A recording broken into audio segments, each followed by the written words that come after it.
Le ministre des Eaux et Forêts, Lee White, a pris part ce mardi 11 décembre 2019 à Madrid à la rencontre ministérielle des pays membres de la Commission des forêts d'Afrique centrale, COMIFAC, qui s'est tenue dans le cadre du segment ministériel de la COP25.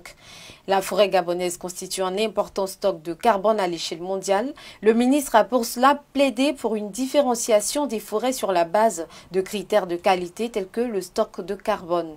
Le monde nous dit que notre carbone forestier ne vaut que 5 $ la tonne. Quand on parle avec la Norvège, ça peut quelquefois monter à 10 $. À 5 $ la tonne, un hectare de forêt dans le bassin de Congo vaut à peu près 3 000 $ avec son stock de carbone. Mais après ici, on nous dit on peut seulement réaliser cette valeur si on est en train de couper la forêt. Parce qu'on paie pour la déforestation évitée, mais on ne paie pas pour garder la forêt debout dans les négociations climat.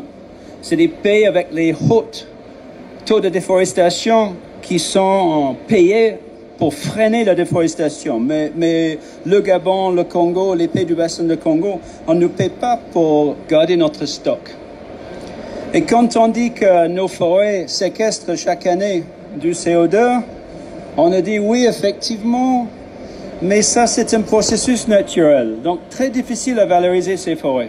Grande échelle dans la lutte contre les menaces climatiques qui pèsent sur la planète. Lee White a à cet effet réitéré son soutien pour la mise en œuvre de toute initiative visant à renforcer la gestion et la protection des forêts tropicales. On nous dit que notre carbone ne vaut que 5 $ la tonne, 10 si on parle avec la Norvège.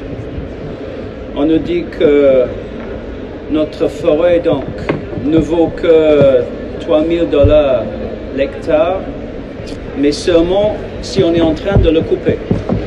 Si on est en train de le préserver, le stock de carbone ne vaut rien.